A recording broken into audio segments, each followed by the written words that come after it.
Ehrsam here with Michael Rees at the Grounds for Sculpture, talking about his exhibition, Synthetic Cells.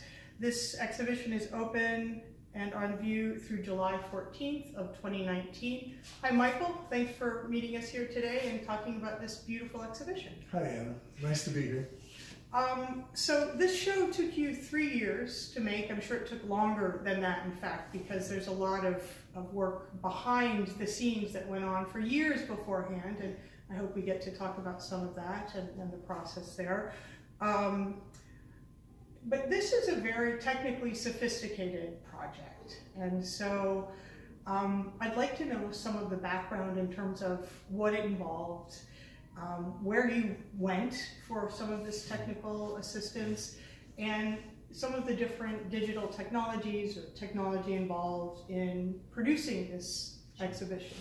Well, it all starts because somebody invites you, right? And so Grounds for Sculpture and the curator Tom Moran chose me and invited me and asked me to develop a project. And this is you see this space, it's an amazing large-scale 24-foot ceilinged 5,000 square foot space. So, it's not like you have a show at the ready for a thing like that necessarily. And so I kind of knew from the beginning that we'd be developing something new for the show. And the space also had some very specific characteristics. It has to be moved away on some occasions for some reasons, right? And so you can't just say, for example, go and make a body of large-scale stone sculptures and put them here, because you'd have to deinstall and reinstall several times over the year. And so that was one of the decisions, a technical decision, that led to developing pneumatics. Now, at the same time, I'd always wanted to do a show with pneumatics, and had done some research and work in the 80s, late 80s, early 90s, with early 80s, with pneumatic sculptures, breathing sculptures. So I'd already had a history of this, and so it was back in the back. When Tom invited me to present a proposal, I spent time developing a show. I got the floor plan for the show. I put it into CAD, which I'm very conversant with it. That's an important part of my practice. It's been that way for years and years and years. One of the first to be working that way, et cetera, et cetera. And then I started developing pieces and placing them around and doing various things with them, et cetera. And, the problem was I came up with the concept of using pneumatics, and I came up with kind of a general kind of size, but I'd never made anything with pneumatics before. I had no idea what kind of machinery you needed to get, or what kind of materials would be appropriate. I had instincts, ideas, flittings, but I wasn't sure what was possible. And the other thing is that, pneumatics are actually quite complex when it comes to physics. They want to do really specific things, and it's very hard to control them. So the first thing that I did was a huge research project. I went out, I looked at the past, I looked at who'd done pneumatics before, what they were thinking about, what the design, I looked at architecture, I looked at deployable military structures, because the military has been a really rich place for developing pneumatics. And I really steeped myself in the history of pneumatics. And the more I dug in, the more I realized that, what was I thinking that I could come up with a unique method of addressing pneumatics? I mean, it was and yet you did. And yet you did. Yes, I did. To my understanding, one of the most unique features of these pneumatic pieces is that they're multi-chambered cells. That's right. Yes. I mean, I've seen multi-chambered cells before. Yes. I didn't invent the idea of multi-chamber cells. But to realize that complex mathematical shape inside of another shape, I had to have a double chamber. If I had a hole, and I had the shape of the inside in a hole, it would collapse because of the pressure. Or if I had the shape itself, it would turn into a pillow of sorts. So using the double chamber, I'm able to have a stasis between those two things. And so I was able to accomplish that. And also to accomplish kind of an interesting perceptual thing. Everybody that comes to these say, I want to dive in. I want to dive into the Right. into the black hole or Yes. whatever. And the truth is, you can't. Right. And so what that does is it sets up a kind of a wonderful tension in the viewer of wanting to do something but being unable. Right. And that's not dissimilar to trying to imagine multidimensional space. Right. Like, it's at the edge of our consciousness Right. to really understand what a hypercube is, Sure. to really see how it works and what is the fourth Mhm. dimension. How does the third dimension a cross section of that Right. fourth dimensional space? And yet we can't. We cannot. It's tantalizingly Right. close, but then it's not there at all. But we can experience these in terms of the third dimension. That's correct. Yeah, Right. that's correct. And so there's a third and a fourth, I would argue, dimensional Well, you could- aspect of it in terms of, you could talk about time. yes, I mean, I time-based. think it depends on how you define dimensions Right. and all that sort of thing. Right. I have done it, I mean, one way is very mathematically, which is that each dimension is either orthogonal Right. to the previous dimension. Right. These are not fourth dimensional in that Right. regard. Or you could define it more in terms of n-dimensional values, Right. where you are adding values to things. Mhm. And I tend to prefer to develop it that way. Right. Part of it is that has got a poetic element, Mhm. right? Any of those values could be poetic values, Right. or could be sculptural values, or architectural values. Right. They don't only have to be strictly mathematical Right. or scientific oriented Right. values. Right. Or we could think of it in terms of the experiential Yeah. aspect of it, and then it could become 11-dimensional in the way that it's constructed through the viewer's phenomenological experience of it That's right. and their psychological experience of it, which I think is a very important part of your interest in this. I would say there's absolutely no doubt Yeah. that what I'm interested to do is less to make a statement. Right. Like, I've done this research and I have something to tell you. I have a white paper to Right. deliver Right. to you that's about the following Right. things, and I will wrap this up and you'll understand something and you'll see what a genius I am that I've solved this puzzle. I feel like we're in a time that is so sophisticated and so complex, and that digital media represents a shift of many things. A shift on many levels in our culture and in our ways of understanding the world. That it's more important for me to set up a problem and then to invite you into it, to imagine, to feel, to experience, and to bring to bear all of your experience in solving the problem Right. that we've, Yes. I've said it maybe more poetically, that I've created an invented theater that invite people to inhabit along with me. That's an important part. It's like, I love the idea of saying, Anna, Yeah. come and see Well, what, I did. come and see this favorite place. That's why I'm You know? here. Yeah. Yes, of course. But I also love the idea that this is a laboratory Right. of a research of sorts, Right.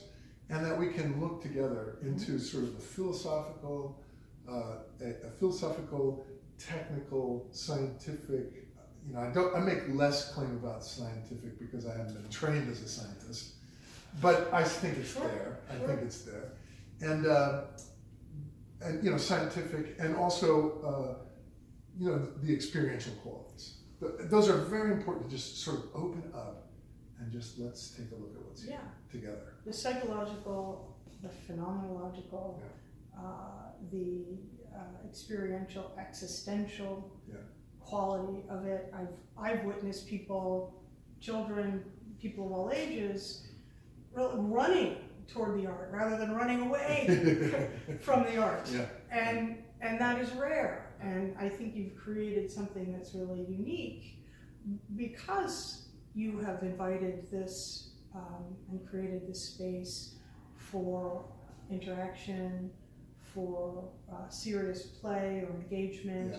These are very theatrical Yes. objects. Right. That's right. And I've heard you say that, in fact, they are, it's sort of a space within a space. Right. Could you address that idea of this idea of sight and Well, parasite? Or? if we talk about this could kind of go into the idea of the bridge. Good, Right? yes. Because there's ways that viewers can Yeah. bridge experiences in this. Yes. Right? You have multi-generational things that are going on for sure. And at the same time, the viewer has interaction with the pieces, not by touching the sculptures, but by touching the screens and having that thing.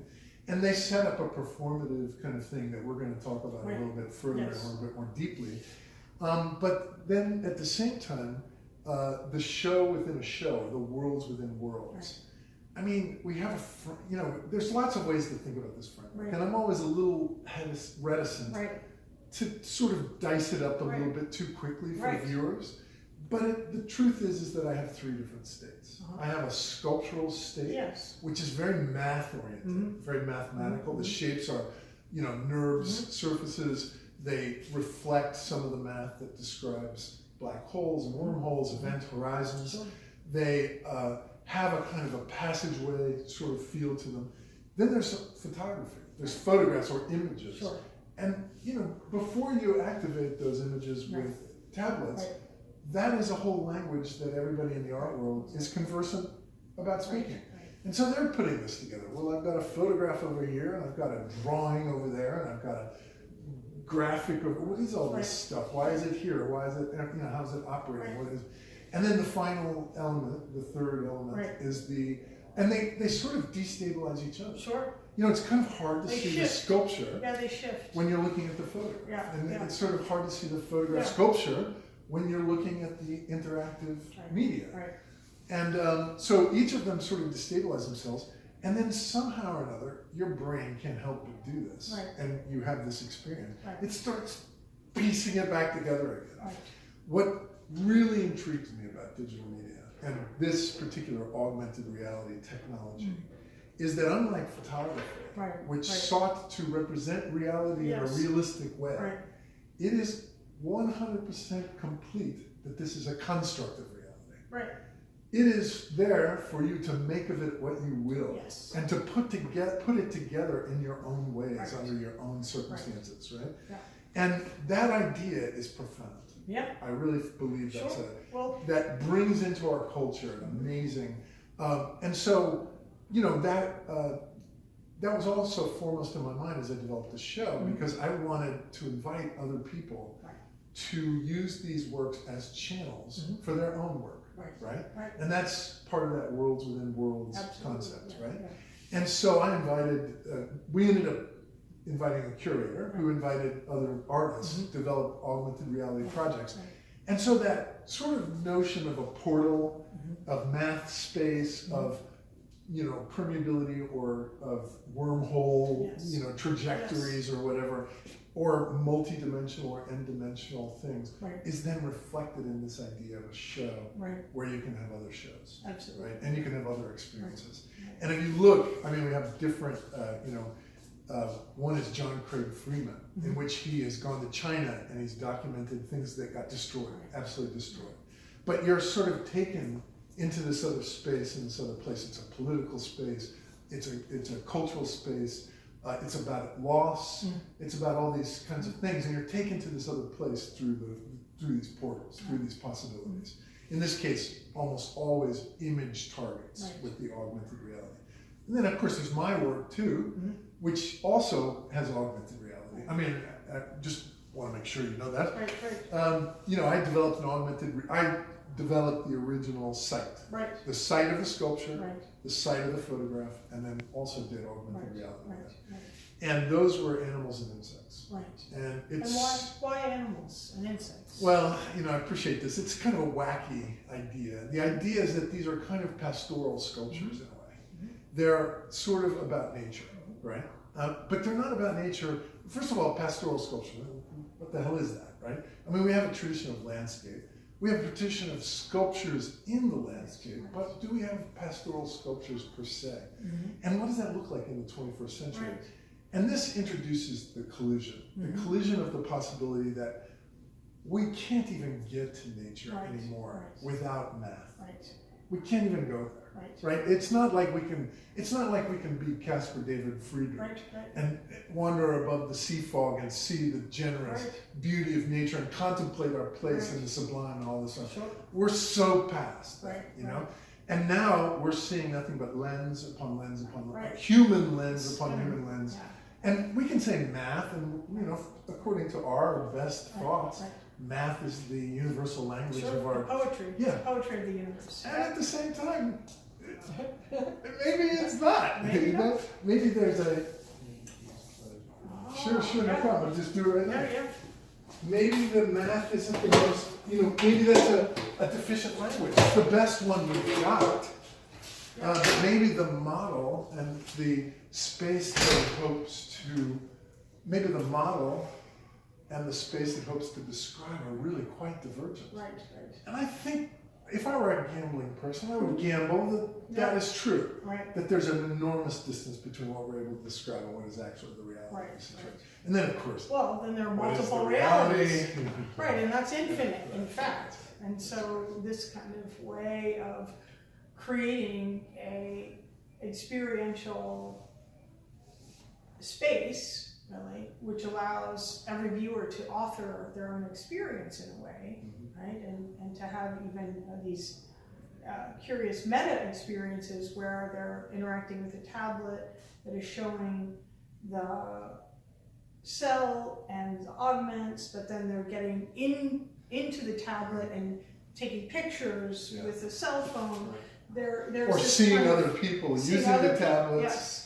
There's these levels of kind of meta and mediation and interaction that further extend and enrich and create these layers of meaning and interaction that go well beyond the elements that are here, and yet the elements act as this point of departure, of liberation, maybe of a point that is actually quite free. It's not a didactic. That's right. It's not a didactic. It's not which a is very didactic. important. Very important. Which is very important. And I've heard you talk about this idea of the Kantian object, and that human beings can't necessarily know the object or define the object. Maybe that's shifting. Could you talk about that idea? Well, it's maybe not the most important idea in Kant, but it's important to me. And what's the preservation of finitude or finity is the idea, and what it suggests is that no matter what we're dealing with, whether it be object or whether it could be animal, it could be insect, it could be all these other things, that even as well as we are able to describe it, manipulate it, use it for our own purposes, define it, encapsulate it with language, etc., there's still something about that entity being object, material, ... that is always remote to us, that we will never know, that we will never understand.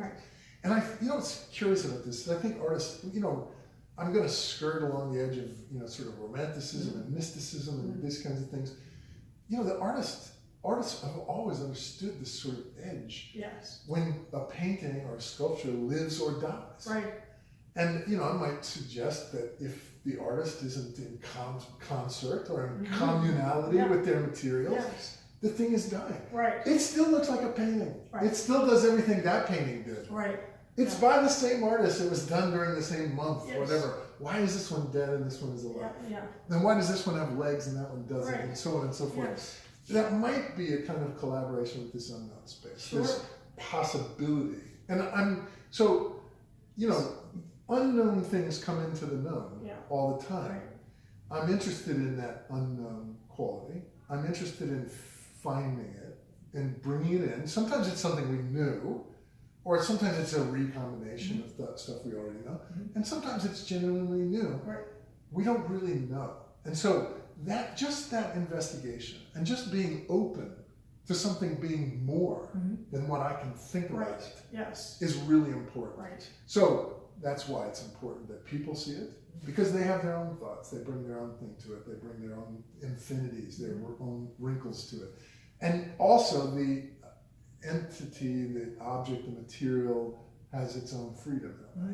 I wish it to have that, Now, it's maybe a little narrow to make this about objects and materials instead of about animals and insects. But I do have animals and insects in there, and begin to hint at that and hint about some of these things are very much kin with us. Right.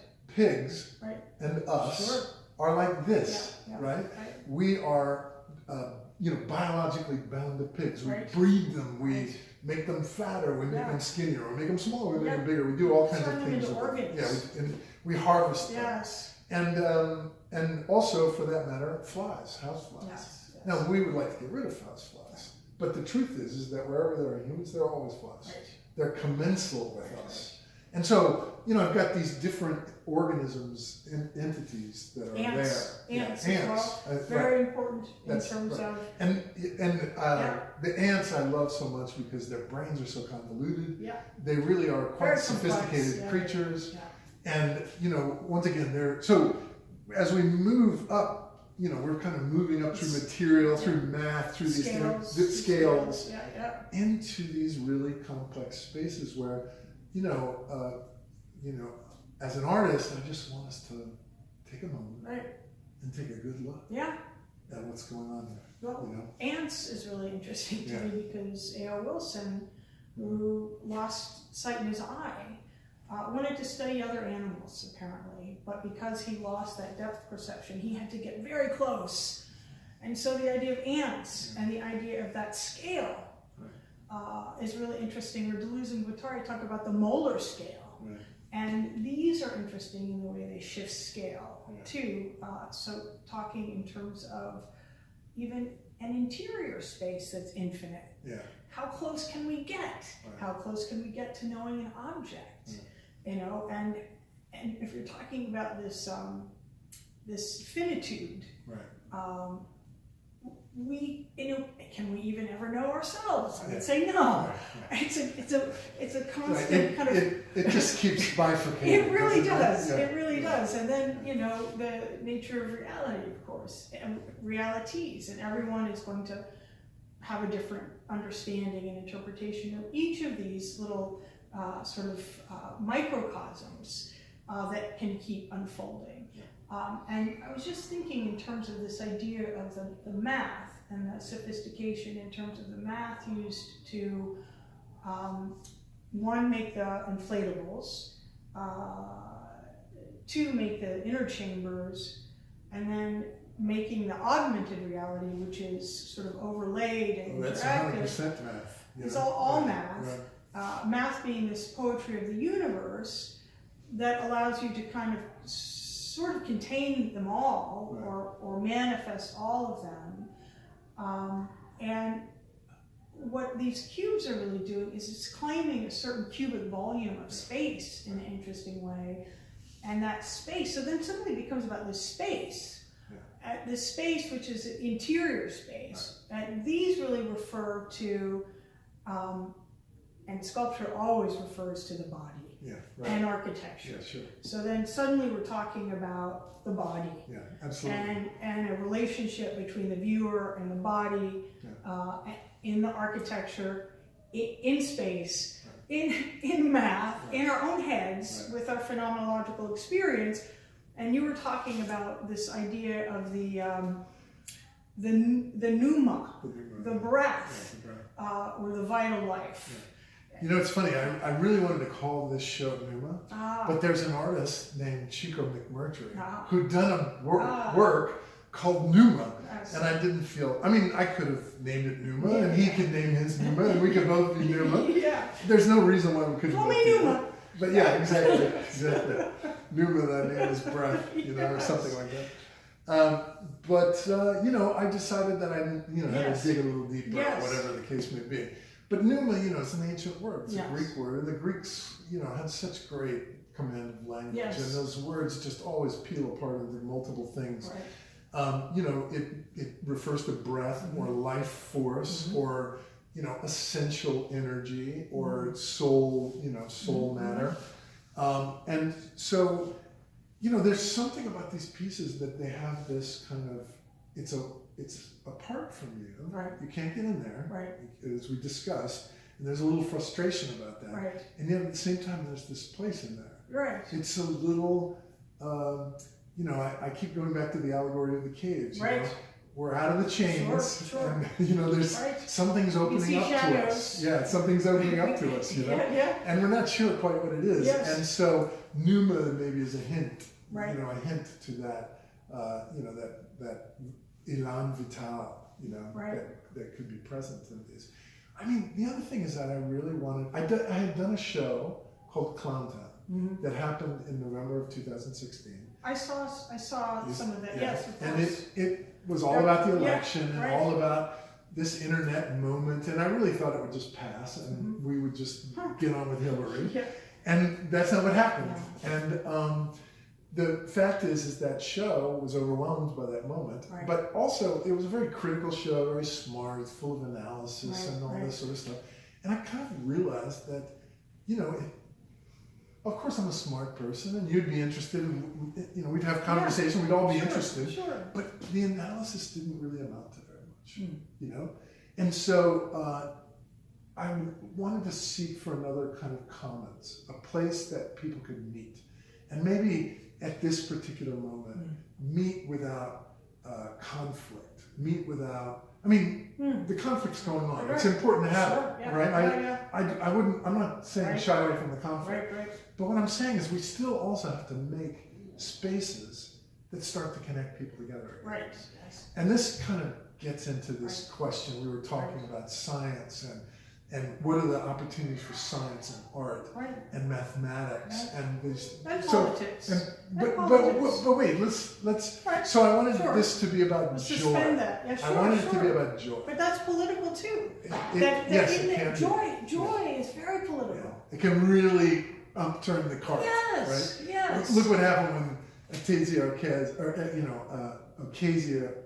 Ocasio-Cortez danced. Yeah. And all these people criticized her for dancing. Right, yeah. How dare you dance? Right. You're a representative of. She was having, Right. she was a teenager. Right. She was literally 20 Right. years old when she Right. did that. Yeah. And how dare you have joy? How dare Right. you have this Right. thing? So you're right. Joy can be very political. I think so. But I was interested in using it as a common, Yes. a Yes. place that Bonding. we could connect. Social bonding. Yeah, Yes. that we could start to That's very draw one political line. too. It is, but it is without Right. the trappings of power. Well, So- it's universal. Yeah. It's universal. Yeah. It's beyond nation states. It's beyond political party. Right. It's political It's human. in a secular humanist Yeah, way, I would say. right, that's right. And very important, very significant right now, because in a time and space when so many people are just atomized Right, and fearful right, and scared right. and not feeling joy. Yeah, I would argue, it's not a very jovial time, in No, it's fact. not. It's not. It is really important to help provide a kind of reprieve. Yeah, And I would say that's kind of a radical political act in a way, right. in a really liberating way, in a surprising way, perhaps. But I think that to bring people together in a way that is, I think, highly esoteric around math, around techne, around science, around invention and innovation, and around one's own experiential, phenomenological, existential, joyous moment of being and interacting is pretty radical. Yeah. So, and in fact, it makes evil people in power fearful. Yeah. That's all I'll say about that, but it's really important, and we need more of that, Well, in fact. No one's trying to shut So- me down. No, right? Well, no, of course, because But- it's just a pleasure. It's about pleasure That's right. and sharing pleasure. And the other thing is that I'm keenly aware this space, Yeah. this place, is Yeah. a much more popular place than, Right. say, the Whitney Museum of America Right. or something Yes. like that. And I'm happy to be out here Yes. on the edge of that. And I'm also, just delighted Right. about the children.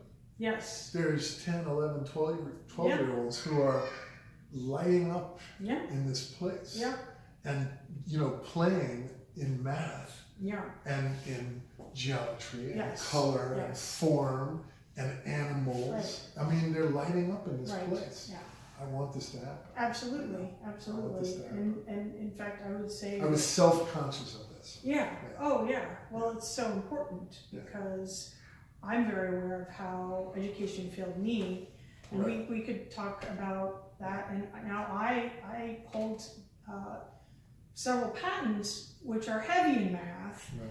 and yet they couldn't teach me math the way they wanted to because it just didn't work. This is showing me math in beautiful ways that unfold and are rich. Right. So art and education, we talk a little bit about art and education and Yeah, how that can pedagogy, really serve. Right. Yeah, pedagogy. Well, we also have a good friend Yeah, in common, yeah. who is Michael Gray, Yeah, who built the toy zoo. Yes. And I've learned so much by watching him develop that. Right. And also thinking about his approach to pedagogy. Absolutely. And why some people get math and some people don't get math. Yes. And creating these sort of manual kinesthetic experiences between the brain and the hands, Somatic. where people are doing these things. Yes. And So you're a pioneer in the field of sculpture and digital technology. In fact, you've written some software for digital technology, specifically for sculpture. Is that correct? That's right. Yeah. Do you want to tell me a little? Well, it's a long history. You know, I was involved with it early. I felt, you know, I got involved in computers and tech and sculpture at a moment, and my art dealer told me, "What are you messing around with that stuff for? You're fine the way you are." And you know, maybe career-wise, he was right, you know, because it's been much bouncier.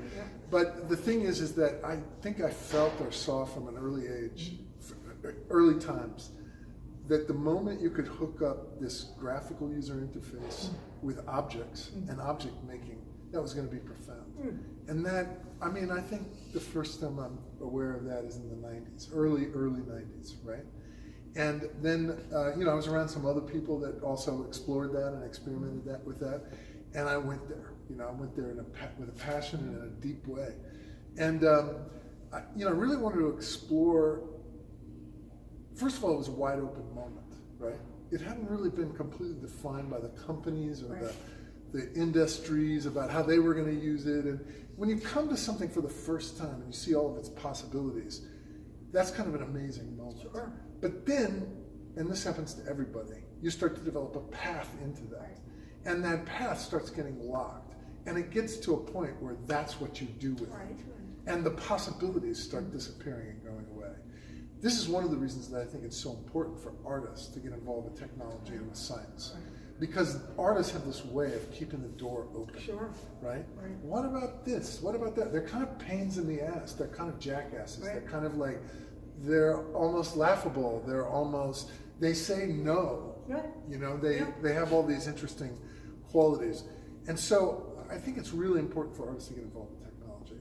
And so I saw all these possibilities. I saw debates in philosophy that were being reified with technology. And I understand that technology and philosophy are two different things, but I thought it was fascinating that on the one hand, and you know, not only philosophy and technology, but I saw things in art being reflected in technology, like, you know, those Naumann tunnel pieces, where they're essentially algorithms. Where the cross-section changes from circle to triangle to square. And no one seems to ever mention that he studied mathematics. And this is so essential to his work and what you understand about his work. Those phase pieces, you know, the neon pieces where sometimes they're in phase, sometimes they're out of phase. I mean, these are really important pieces. And so the debate about technology, oh, it's just a tool, it's just a tool. And that's fine. In some cases, it is. In other cases, it is a way of thinking, of approaching the world. It's a body of knowledge. It's a thought process, albeit I would say a philosophy. It's a very effective philosophy. It's affected our entire planet. It's changing everything about us and it and so on. Even evolution. So how could we not get involved with this? Right? And I think in the early days, once again, people said, "Oh, you know, paint, sculpt. Why are you worried about these things? Why?" And so one of the things that I got interested in, you know, and sometimes you just prove yourself wrong. But one of the things I got interested in is I made the sculptural user interface. I worked with a couple of other people. Don Guarneri was one. You know Don, and some programmers and whatnot. And we built this little language to form device. So the act of typing made three-dimensional form on the screen, you know? I remember seeing it. Yeah, and, you know, I wasn't a programmer. I had to teach myself a lot of stuff. I did, at some point, realize I can't really do this. I have to work with programmers. You know, I didn't really have such a strong math background and all this stuff, but I had this idea, I had the desire. And so I developed that for a long time. I did exhibitions out of it, and I also saw how enormously difficult it is to build a program, and I didn't have the desire to commercialize it. I didn't really want to go there. But what I did want to do is I wanted to start to plant a ghost in the machine. I wanted to start to bring art values into digital values, or into computer science. I mean, when you look at the history of computer science, it has elements of the history of art. Sure. Open source is essentially a Duchampian project. Right. When you read Joseph Kosuth and he says, he works on the ready-made made ready. That is essentially Linux as the operating system. A group of people making ready a code that other people could grab, develop, and implement to their own purposes. This is a ready-made. Yes. And this is it, right? Now, the computer science people are not aware of the art people are not aware of the computer science people. You know, let's call the whole thing off. Right. It's too late. It's too late. It's too late. No, let's get them all together. Yes. Let's get this together. Yes. And so to me, that digital, you know, I saw that it was all language, it was all code. I wanted to reify that, to make code into object. You know, I ended up making, you know, one of the dramatic pieces I made was called and All, because I would test the code. I would click to see how the letters would go together, right? And you know, we built dozens and dozens of alphabets. I did workshops with students and taught them how to make alphabets for it. We did installations where everybody contributed to the installations. It was very social practice on these levels. And also very early internet, early network, you know, building, all that kind of stuff.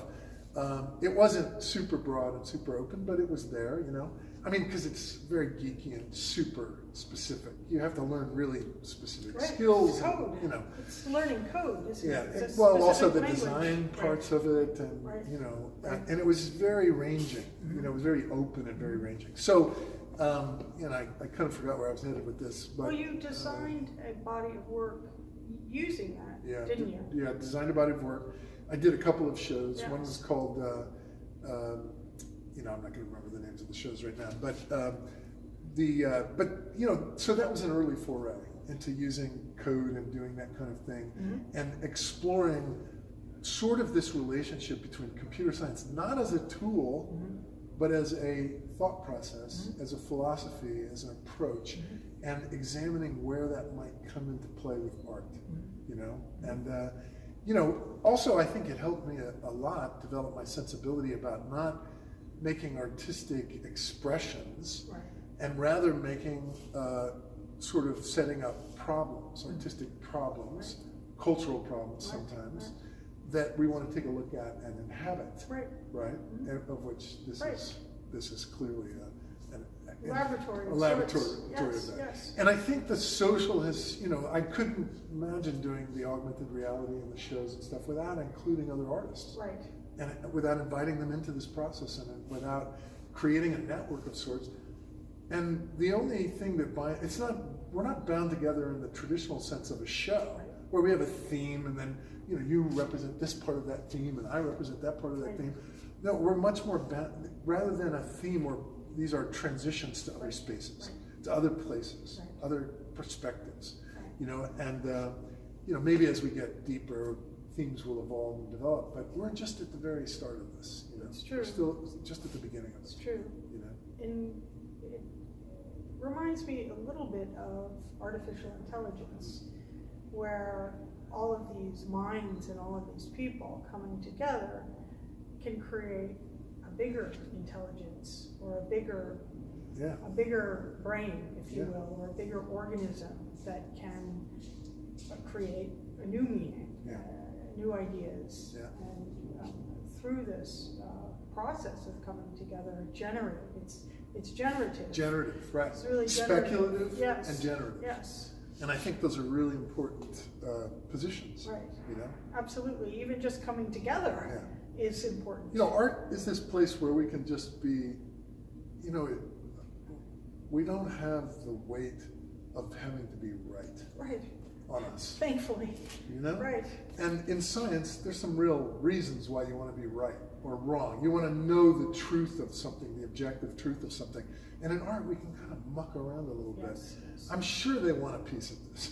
They do. And we want a piece of that too. So, they do, right. you know, we want to, you know, Yeah. this is something we got to get together. Yeah, absolutely. I think it's a vital sort of pairing of kind of freedom, openness, exploration, imagination, creativity, and a really big picture way of bringing in all sorts of information with a level of rigor.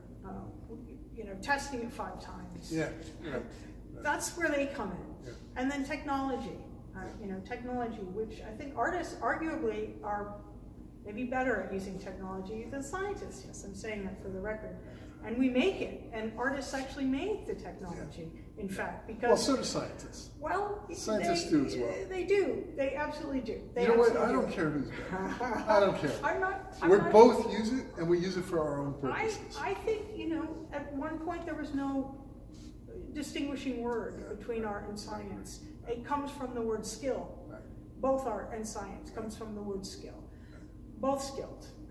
Right, exactly. You know, Exactly. we need each other desperately, Yeah. and more because there are a lot of problems to solve in a skillful way. We need to save the world right now. Right now. Get to work. Absolutely, and do it in the most effective and expedient way. So you also have a background in performance, Right. which arguably no scientists do. Right. I'm going to just say that on Maybe they do. A few. Maybe they do. Some musicians. Yeah, right. We're probably Musicians. better at it though. I'm going to Maybe for not the record. performance art, but some musicians. Yeah. Right. That's true. Right. But so performance, and I've seen a couple of your performances, and actually very physical. Physical humor has been part of it, but also there is a link maybe to the West Coast and Chris Burden in some of your work too. Do you want to talk a little bit about your... Well, I don't know about the Chris Burden part. We could explore that a little bit. We could explore it. But I think the performative is a really important space. And it's important around all the things that we're describing. Because it's in the performative that we might speculate about something and then also reify it. Both those things, right? And where something is spoken into being, right? And that's a performative space. That's a performative place. To enact. Yeah. To enact it. Yeah, to enact it. That's right. And so you know, I did do a lot of performances early on. I always have felt there was a link. Sculpture is such a dynamic art. So physical. Yeah. It's very physical. Very physical. But I always felt there was a link to photography. Yeah. That was something about the realism Yeah. of the two spaces. Yeah. And shows like at MoMA, there was a show a few years ago. They've explored and developed that. Yeah. But I always felt there was a connection too with performance. Yes. And obviously Boys would be a great Absolutely, example of yes, that. And also this performative concept of enacting or Right. you know, speaking into being. And pedagogy. And pedagogy. So, That's yeah, exactly social right. practice. Social practice, Yes, yeah. yes. Although those guys don't quite claim that per se, but that's okay. They can have their own Right, generational sure, moment. Sure. So, you know, first of all, there's always something about the way that I develop these works Right. that is out in the open. Right. You know, typically people would do this in a studio. Yeah. And they would build this show up. Right. And then they would haul it over to the exhibition space. That's not how I built this. Right. I built it sort of live. And live doesn't mean that everybody, the whole public saw it as it was coming together. Right. But all the constituents saw it coming together, the curators and the people that I was working with. And I didn't know where I was going in some cases. I didn't know how I would resolve problems. I didn't, you know, I thought there were several times when I thought I'd be caught with my pants around my ankles and I'd be embarrassed to no end. And actually that sense of embarrassment is just this fabulous place. Right. I never have ever been able to do anything worth a shit. Right. Unless there was the possibility of being completely embarrassed by what I had done. Sure. Well, if you're on the edge Yeah. and there's a fear factor, Yeah. or you're pushing yourself to this place where it's a grand experiment, maybe a grand failure. Yeah, right. That's an exciting place to be. But also, there's also a buffoonery about all of that. Well, you have this great physical humor Yeah, too, physical and this physicality. Yeah, And right. so Clown Town is kind of an extension of that. There's I find a this clown show in this. to be extremely funny. There's a lot of humor Yeah, in this, a absolutely. lot of humor in this show. Well, and pleasure. And joy, And joy. delight. And it's infectious. Infectious. I mean, it's something that that is translated. So how does pedagogy influence your work? And I know that you started the Center for New Art program at William Patterson University. Can you talk about the history of education and innovation in your work and technology, robotics specifically, or different technology that you've employed and used in teaching and your work? Yeah. I think that, so many artists teach, and so much, a lot of artists really make it a distinction. This is one thing, this is another thing. I think I've sort of treated it more like architects treat it. A lot of architects run studios and work on vital projects in the classroom and bring students into it. And I've tried to do that and tried to, but it's multi-dimensional, right? Sometimes artists also have a very bleak view of teaching. I hate it, I only do it to make a living, whatever. I figured if I was gonna get paid to be a teacher, I had to get in, right? And I had to be all in. And so I did, and I was, and I have been. And so that includes, making opportunities for students to show work. The thing is that you want to help students develop their voice. And I think that the arts play an extremely unique position in the university. It's one of the few places where you create the entire ground upon which you will operate. You develop the method and the means for doing that. You gather the tools and the resources together. Yeah. You implement it and execute it, and then you ask other people to come in and evaluate it, not according to some objective criteria, but according to the criteria that you have set up. Right. And I've talked to many people that have computer science degrees. I've talked to people who have done physics and so on. You're not doing that kind of work until you're in your upper echelon in those disciplines, right? We do this starting the freshman year, right? And I think this is profound, right? It's one of the reasons why it's so important that art be part of the educational mission. Absolutely. And then at the same time, one of the best things you can do with young artists is, rather than teach them all the things that they're supposed to know and do, and so that they're ready to do it, is just say, next week we're having an exhibition. What do you got? Oh, that's nice. Let's get ready. Let's go. I'm going to do that. What are your ideas? Thank you. Let's go. Yes. And then they're like, all of a sudden they're on the line. And when people are on the line, they show up. All prior to that, they've done school, they've been given syllabi, they know what's expected week in, week out, they've got a schedule, a plan, this and that and the other thing. I want them on the line. And you have to smush you back